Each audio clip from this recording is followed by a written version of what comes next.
Last year in America, 13.8 million people lost their jobs, and almost none of them got a layoff notice. That's not a typo.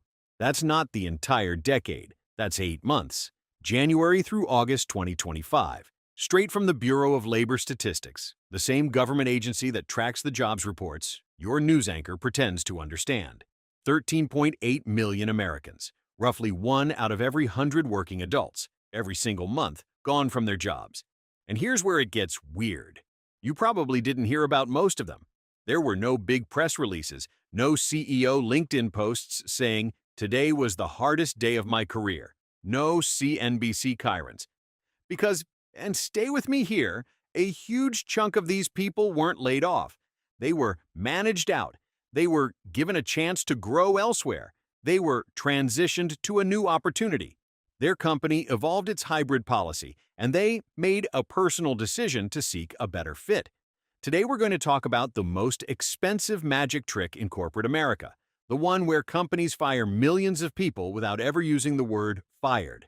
And we're going to do it with receipts.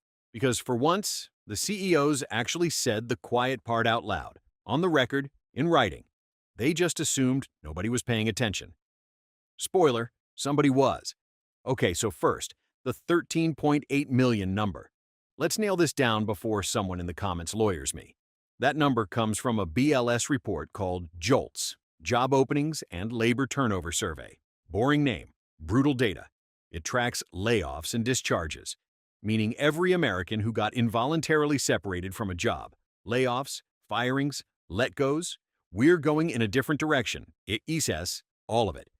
13.8 million people. First 8 months of 2025. Up 4.6% from the same window in 2024. Trust me on this. It's all on BLS.gov, in a spreadsheet so dry it could dehydrate you through the screen. Now, here's what makes this a crisis, and not just a number. Because companies have always fired people. What changed is how. See, in the old days, and by old days I mean like 2015, when a company wanted to cut its workforce, it would do this thing called announcing a layoff. Press release, WARN Act notice, severance package, sad LinkedIn posts, maybe an article in the Times. The problem with the announcement method from the company's perspective is that it makes the company look bad. It implies the business is struggling. It triggers federal disclosure requirements. It gets unions involved. It makes everyone still at the company start updating their resumes. So somewhere around 2022, corporate America discovered something beautiful. You don't have to announce a layoff if you can just make the people leave on their own. This dude in HR, and there are entire conferences about this now, figured out that if you make the job itself unbearable, the employees will quit, and you get the headcount reduction without the headlines. No severance owed, no WARN Act paperwork, no bad press. The stock doesn't dip. The CEO still gets to talk about company culture on the earnings call. This is called a shadow layoff. And there are 3 flavors of it, each one more cynical than the last. Card 1, the Performance Improvement Plan, the PIP. Officially, a PIP is a coaching tool. You're underperforming, the company gives you a structured plan to get back on track. Everyone wins. Unofficially, the Wall Street Journal called it out in a piece literally titled "The Most Hated Way of Firing Someone is More Popular Than Ever."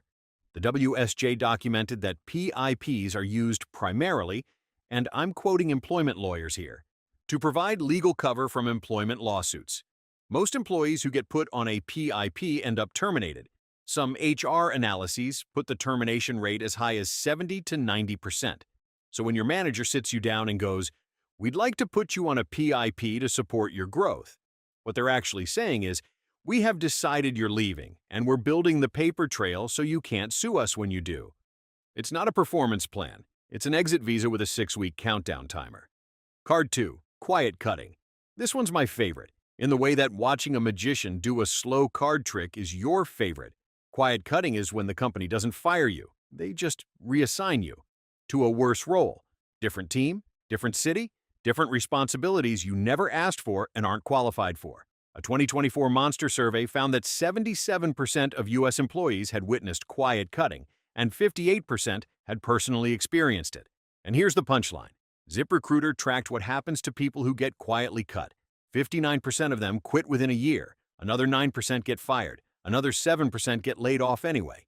So 3 out of 4 people who get reassigned lose their job just on a delay, which is exactly what the company wanted, except now they don't owe you severance because you quit. Mentions of reassignment on corporate earnings calls tripled between August 2022 and August 2023. According to the WSJ, the companies talking about it included IBM, Adobe, Adidas, and Salesforce, companies you would describe as stable right up until the moment they relocate your entire team to Tulsa and act surprised when you don't come. Card 3, and this is the heavy artillery, the return to office mandate. Okay, I need you to listen to this next part carefully, because this is where they got caught. In June 2024, the HR software company Bamboo HR ran a survey, 1,500 U.S. workers, including 504 HR managers. They asked executives, on the record, why they were doing return-to-office mandates. 1 in 4 VPS and C-suite executives admitted that they were hoping for voluntary turnover during RTO. 37% of managers and executives said their company enacted additional layoffs in 2024 because fewer people quit during RTO than they expected. Bamboo HR's own report had a headline. The headline was, RTO, mandates are layoffs in disguise. That's not a labor activist saying that. That's an HR software company whose customers are HR departments, saying in writing that their own customers are using office mandates as covert layoffs. That is the vendor selling out the playbook. And then it got worse. In November 2024, 2 of the most powerful incoming officials in the United States government, Elon Musk and Vivek Ramaswamy, published an op-ed in the Wall Street Journal about federal workers, about return to office. I'm going to read you the exact sentence. From the op-ed in the Wall Street Journal, with their names on it, a 5-day in-office mandate, they wrote, would result in a wave of voluntary terminations that we welcome. That we welcome. The 2 architects of a federal workforce, Purge openly described return to office not as a productivity policy, but as a mechanism for triggering voluntary quits. Which they wanted. Which was the point. This wasn't a leak. This wasn't a hot mic. This was an op-ed. They edited it. They approved it. They put it in the Wall Street Journal, the most CEO-friendly newspaper in the English-speaking world, because they assumed, correctly by the way, that nobody who matters would care. And once you see it, you can't unsee it, because the same logic is running everywhere. Amazon's CEO Andy Jassy announced a 5-day return-to-office mandate effective January 2025. When asked at an all-hands meeting if it was a backdoor layoff, Jassy specifically denied it. This was not a cost play for us, which, if it wasn't a cost play, is a very interesting thing to have to publicly deny. To his employees, at an all-hands, his own AWS CEO Matt Garman, at a different all-hands, was less careful. To employees who didn't want to come back, he said, and I quote, if there are people who just don't work well in that environment and don't want to, that's okay. There are other companies around. 500 employees signed an internal protest letter. Amazon then announced an additional 14,000 corporate cuts in November 2025, citing, wait for it, AI. At Dell, Michael Dell tried a softer version first. In 2024, he told remote workers they wouldn't be eligible for promotions. Roughly half of Dell's U.S. full-time workforce chose to stay remote anyway, voluntarily giving up their career trajectory rather than come back, so Dell escalated. Color-coded badge tracking, VPN monitoring, then a full 5-day mandate by March 2025. Dell paid $364 million in severance in a single quarter, Q2 2024, to make that work. At JP Morgan, when employees circulated a petition against Jamie Dimon's 5-day mandate, Dimon reportedly responded with, I don't care how many people sign that F-word petition. Fortune reported it. JP Morgan didn't deny it. The CFO Jeremy Barnum then went on the record to insist that attrition was not the goal of RTO, a denial that, again, exists because everyone could already see what was happening.